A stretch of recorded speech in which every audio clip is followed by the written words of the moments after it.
how to create the cash cow.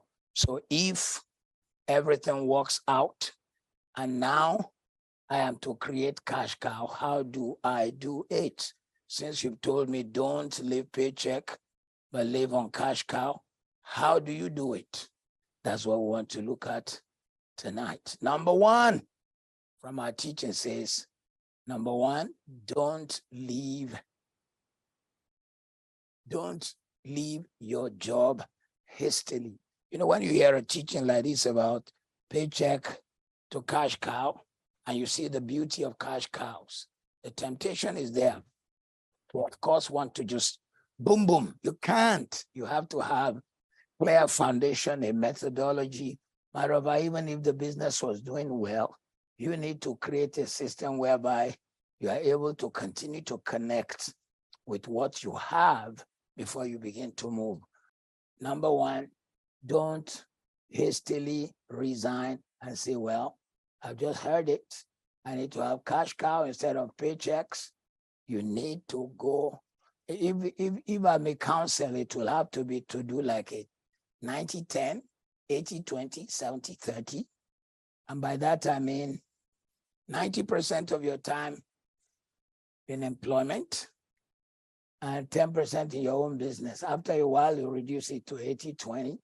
After a while, you now reduce it to 70-30. After a while to 60-40, until you are comfortable and you know that your business can properly handle your own income, your own salary, without it being affected. You don't want to create an earthquake around your business. You far rather you want your business to so be able to absorb whatever salary you are drawing, whatever income you are taking. Today I remembered an illustration. Was it yes? Yeah, I think I went for a walk during my exercise today, and I remembered an illustration, and it sounded so funny to me. It's a story of the little rat that was on top of an elephant. And when the elephant got on some kind of a bridge, it shook the bridge. The bridge was shaking until the elephant crossed. And then when some people asked what happened, the little rat on top of the elephant said, we shook the bridge today. Oh, we shook the bridge today, as if he was the one who shook the bridge. Whereas he was only riding on the one who shook the bridge. So, number one, don't resign too quick. Number two, start with your area of interest. What giftings do you have? What ability? It may not look like much, but anything you put your hand into and you apply some of the principles we've taught here can maximize, can increase.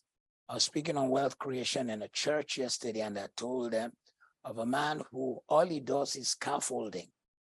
In fact, we've just painted our home in Africa. The scaffolding and painting. The guy is the one who will supply the painters and the scaffolding. The 1 week that the scaffolding, not the paint is so expensive because it's the kind that it can last for long and it can stand the salty water in the atmosphere facing the lagoon. Every time you want a beautiful house, you have to wait for the consequence also. But he supplies the scaffolding and the guys to paint, and he charges like something like $1,000 for a week. And it does like about 10 houses every week.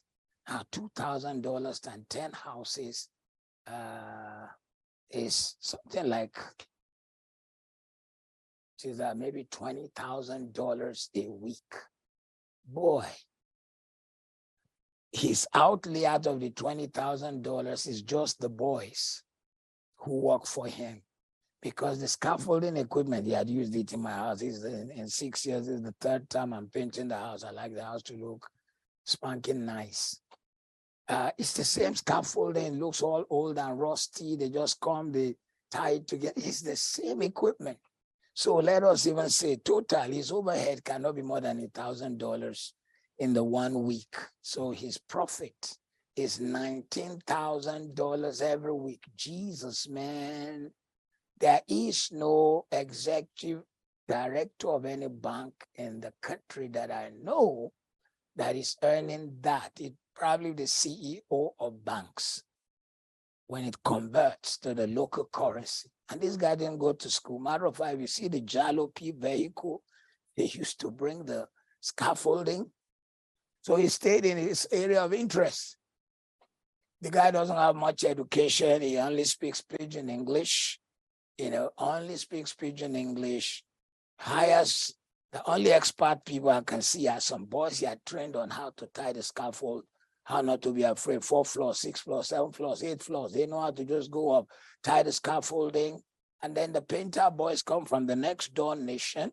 So they are able to pay them lesser. Those ones are desperate because the mass of jobs in the city of Lagos, Nigeria is more than the whole of the economy of their nation. So stay in the place of your interest. Number 3, choose and segment the market you want to reach. I just told you now, in the building industry, the guy chose scaffolding. Some people not even bat an eye twice at scaffolding. That's all he chose. And then he supplies the painters. Now, some people not even think that painting is a big deal. Oh boy, and they might not even want to be part of it. And wouldn't even realize that if they gave you a whole estate to paint and you had all your painters and you can charge, imagine the kind of amount. It is no joke. And today with innovations in even painting, for example, we have a paint in a part of the house that looks like wallpaper. People have come in and they've said, this is wallpaper, only for them to find that it's actually a high end kind of painting. It's only in our living room and in the upper living room. My wife wants the whole house to be painted in it. I told her, don't let us go bankrupt in the house. Choose and segment the market you want to reach. We have taught you about segmentation. Segmentation is when you look at a big block and I can't reach all the big block.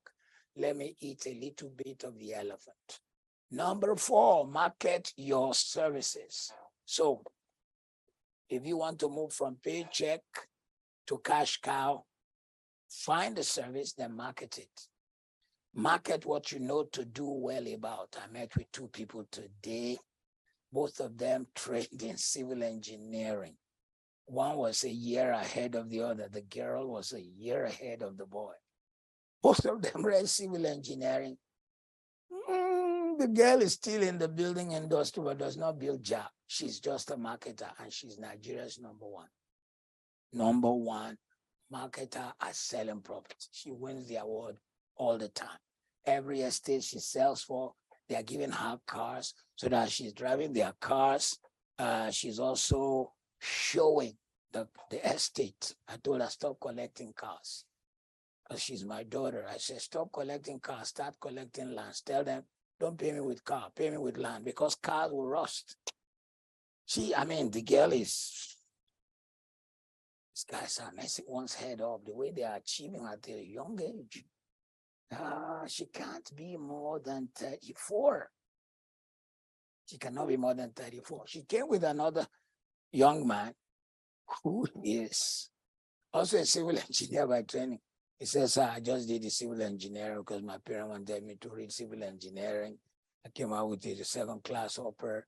I don't even remember anything about civil engineering. The guy is a brand manager, brand seller. He's mentioned the company, he's handled things like as big as you can ever imagine, from handling me, big time politicians who want to be governors of state, to handling a whole corporate organization. And he's going to be helping us to create marketing and branding of our estate. These guys, all they do is market their service. Somebody had mentioned him, he came, he's doing well at his age, has a comfortable life, has a driver driving him around, is marketing his service, tells you how much you charge, knows how to get all the advert spaces, how to put it together. And because I speak marketing language, we were on the same page. I can sell. I can sell. So we're on the same page. Market your service, because it's not enough for you to know your audience. It's important for people to be able to understand what you know.